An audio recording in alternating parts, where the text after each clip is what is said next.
Hello, everyone. We're going to tell you a little bit about the field trip that we took. The first field trip that I did was the virtual field trip to Sweetwater Wetlands. So this was done very well for an online field trip, but we needed a firsthand experience and we love to hike. So I enlisted my little hiking buddy here. This is my daughter, Emmy. Hi. After a last minute change of plans, we decided on the Sabino Canyon 2006 July Storms trip. Right here. Plus, our pass had expired in February, so it was also a good reason for us to renew it. We brought this field trip guide with us, which includes a map right here. And it has the stops at the major points of the debris flows that occurred during that time, along with an introduction of what exactly took place. So Sabino Canyon is in the Santa Catalina mountain range, which was once a massive dead volcano that sat on top of granite. And thanks to detachment faulting beginning 35 million years ago, we now have this incredible canyon. The molten rock began to rise and increase in temperature and changed the landscape.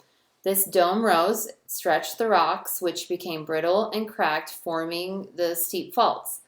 Weathering and erosion contributed to the formation of these canyons. There are many places along the trail to see the canyon walls of gneiss, a product of detachment faulting, which is a metamorphic rock.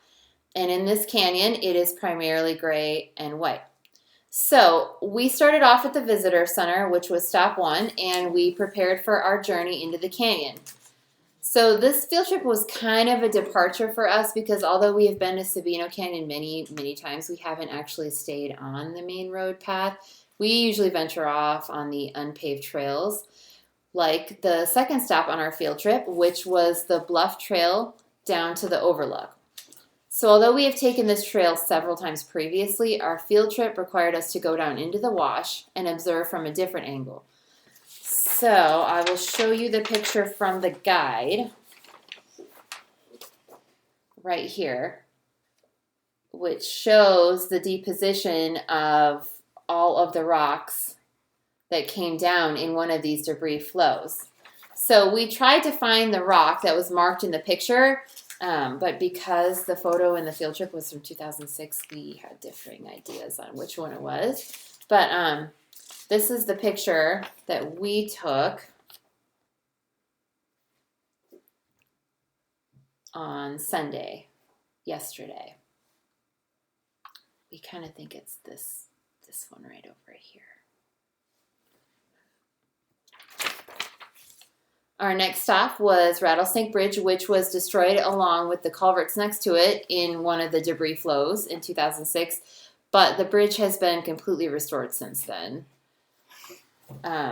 You can see in this picture, the bridge is completely broken and detached and in pieces, whereas yesterday, it's completely all rebuilt. So after this stop,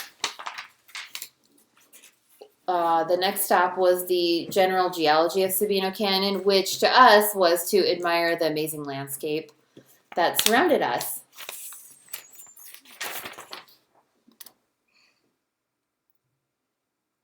Okay, so stop 5 was the end of our trip, which was road damage that occurred during the floods.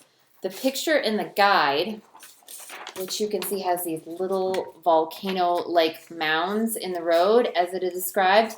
It doesn't look anything like it does today's. Today, this part of the path of the road has been completely repaved. While Sabino Canyon is a recreation site, the fees from the passes help to fund not only repairs and maintenance to the facilities, it contributes to the conservation and protection of this unique and beautiful place. So one thing that I found interesting about this experience was that all of this damage was caused by a 5-day series of morning storms. It is amazing and crazy to think all of the debris flows and damage was caused by only 5 days of rain. So what was the most interesting thing that you learned from our field trip? My favorite thing that I learned from this field trip was that a couple years ago there was a debris throw that went about 2 miles and destroyed the Rattlesnake Bridge. Awesome. So we highly recommend this location to visit for a field trip, as there are trails for any ability or whatever you might feel like that day. Sabino Canyon, it continues to be one of our favorite places to visit. And what we are interested in exploring is the landscape after the top of the paved trail ends. There's a trail that leads to Hutch's Pools. We want to see how the terrain differs, if any, after the pavement ends, but the trail continues.